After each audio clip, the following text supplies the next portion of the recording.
किसी गांव में सुरेश नाम का एक इंसान रहता था। सुरेश बहुत गरीब था।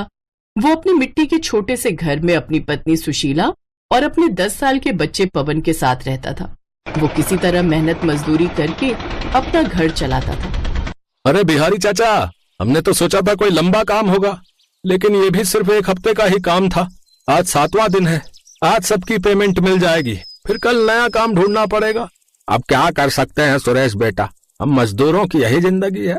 हर दिन काम ढूंढना पड़ता है, हर दिन कमाना पड़ता है। खैर, शाम हुई और सारा काम खत्म हो गया। सुरेश और सारे लोगों को मजदूरी मिल गई। पैसा लेकर खुशी खुशी सुरेश अपने घर पहुंचा। आज बड़ा प्यार आ रहा है अपने बेटे पर। लगता है आज तनख्वाह मिल गई।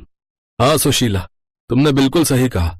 आज तनख्वाह तो मिली है, लेकिन तनख्वाह मिलने के साथ ही जहां मैं काम करता था वो काम भी कंप्लीट हो गया। सोच रहा हूँ कोई लंबा काम मिल जाए, जिससे अपना घर थोड़ा ठीक करवा लूं।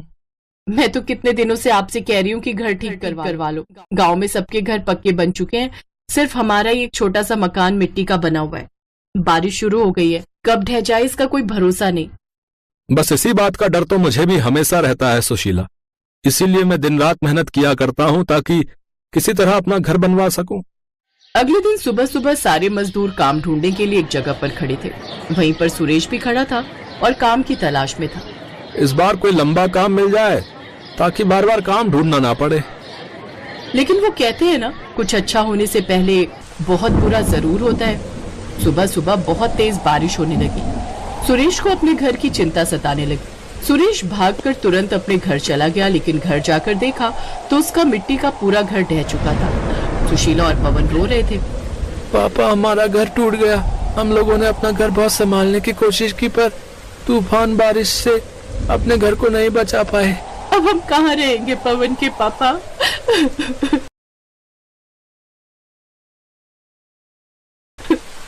बारिश बहुत हो रही है। पास में रेलवे स्टेशन है, वहीं पर चलते हैं। वहीं रुककर सोचते हैं कि क्या करना है। सुरेश अपनी पत्नी और बेटे को लेकर पास में बने रेलवे स्टेशन पर चला गया। वो लोग वहीं प्लेटफॉर्म पर रुक गए ताकि बारिश से खुद को बचा सके। यहाँ प्लेटफॉर्म पर हम दिन में तो रुक सकते हैं, लेकिन रात का क्या? तुम पवन के साथ यहीं रुको, मैं आसपास कुछ देखता हूँ, किसी से मदद मांगने की कोशिश करता हूँ। उस बारिश में सुरेश स्टेशन के आसपास ही लोगों से मदद मांगने लगा, लेकिन किसी ने भी उसकी कोई मदद नहीं की। तभी अचानक थोड़ी दूर पर सुरेश को एक खाली बोगी दिखाई दी। सुरेश भागकर अपनी पत्नी और बेटे के पास गया। पवन, सुशीला, चलो मेरे साथ। वो सामने एक बहुत पुरानी बोगी खड़ी है, वहाँ पर कोई आता जाता भी नहीं होगा। हम वहीं पर रुक सकते हैं। वो अपनी पत्नी और बेटे के साथ उसी बोगी के अंदर चला गया। वहाँ उसने चादर से बिस्तर बना दिया। तुम दोनों यहीं आराम करो, यहाँ पर कोई परेशान नहीं करेगा, क्योंकि यहाँ पर तो कोई आता जाता नहीं। मैं शाम तक आता हूँ। अपनी बीवी और बच्चे को उस बोगी में छोड़ की और शाम को खाने का सामान लेकर उसी बोगी में वापस आ गया। सुशील ने खाना बनाया और सभी को खिला दिया। आखिर कब तक हम इस बोगी में रहते रहेंगे? किसी दिन कोई ना कोई आएगा और हमें भगा देगा।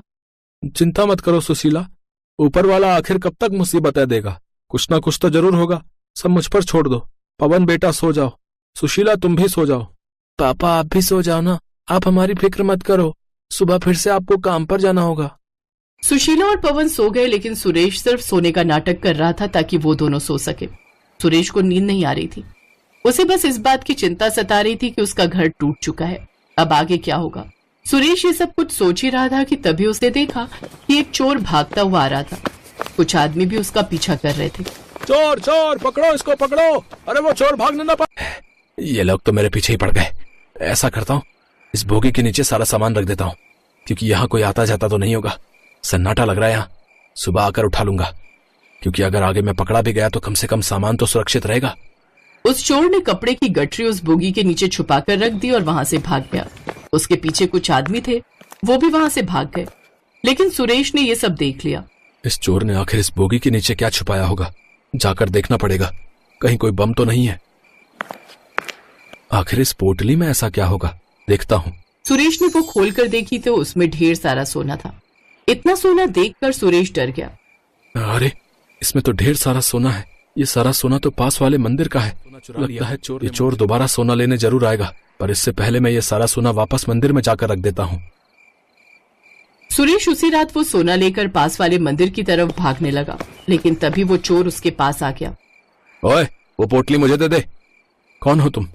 वो सब छोड़, ये पोटली मेरी है। मैंने ये पोटली उस बोगी के नीचे रखी थी और तू इसे चोरी करके भाग रहा है। मैंने अपनी आंखों से देखा है ये पोटली चोरी करते हुए। चोर मैं नहीं, तू है। तूने ये सारा सोना पास वाले मंदिर से चुराया है, जिससे मैं अच्छी तरह पहचानता हूँ। मैं ये तुझे नहीं ले जाने दूंगा। भगवान के मंदिर से चोरी करते हुए तुझे डर नहीं लगा? कौन भगवान है? भगवान इस सोने का क्या करेगा? ये सोना चांदी हम सब इंसानों के लिए तो होता है। मुझे जरूरत थी तो मैंने उठा लिया। भगवान के मंदिर से कोई भी चीज उठाना चोरी नहीं, प्रसाद कहलाता, समझा? ये सारा सोना हम जैसे भक्तों का भाव है भगवान के लिए। मैं इसे वापस मंदिर में रखने जा रहा हूँ। इतना कहकर सुरेश वो सोना लेकर वहाँ से मंदिर की तरफ। जब चोर सुरेश को नहीं पकड़ पाया तब उसने एक पत्थर उठाकर सुरेश को मारा। सुरेश के सर से खून बहने लगा, लेकिन वो रुका नहीं। मैं भगवान की श्रद्धा इस तरह चोरी नहीं होने दूंगा। ये ऐसे नहीं मानेगा है?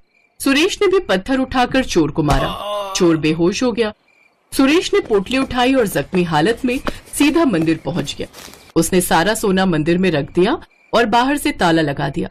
सुरेश वहां से जाने लगा, लेकिन तभी मूर्ति से आवाज आई। रुक जाओ सुरेश, मैं तुम्हारी ईमानदारी से बहुत खुश हूँ। इस जख्मी हालत में भी तुम मंदिर का सोना वापस करने आए। ये सोना तो वैसे भी चोरी हो ही गया था। तुम्हारी ईमानदारी से खुश होकर आज से ये सोना तुम्हारा है। वैसे भी मैं सोने का क्या करूंगा? तुम बहुत परेशान हो, तुम्हें अपना परिवार देखना है। अगर तुम भगवान के लिए इतना कर सकते हो तो क्या भगवान अपने भक्त के लिए इतना भी नहीं कर सकता?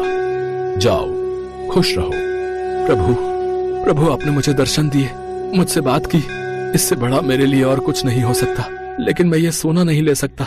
मुझे अपनी मेहनत पर पूरा भरोसा है। सुरेश ने भगवान के सामने सर झुकाया और बिना सोना लिए वहाँ से चला गया।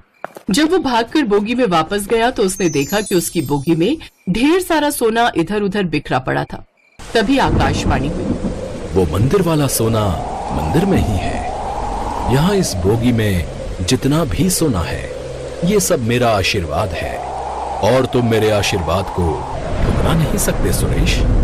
ये तुम्हें स्वीकार करना ही होगा। अगले दिन वो सारा सोना सुरेश ने अपने बैग में भर लिया। उस रात के बाद सुरेश की पूरी जिंदगी बदल गई।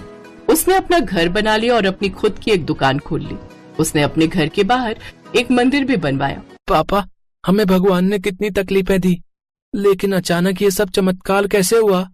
इसके बाद सुरेश ने उस रात वाली सारी बात अपने बेटे और पत्नी को बता दी। अब वो लोग खुशी खुशी रहने लगे।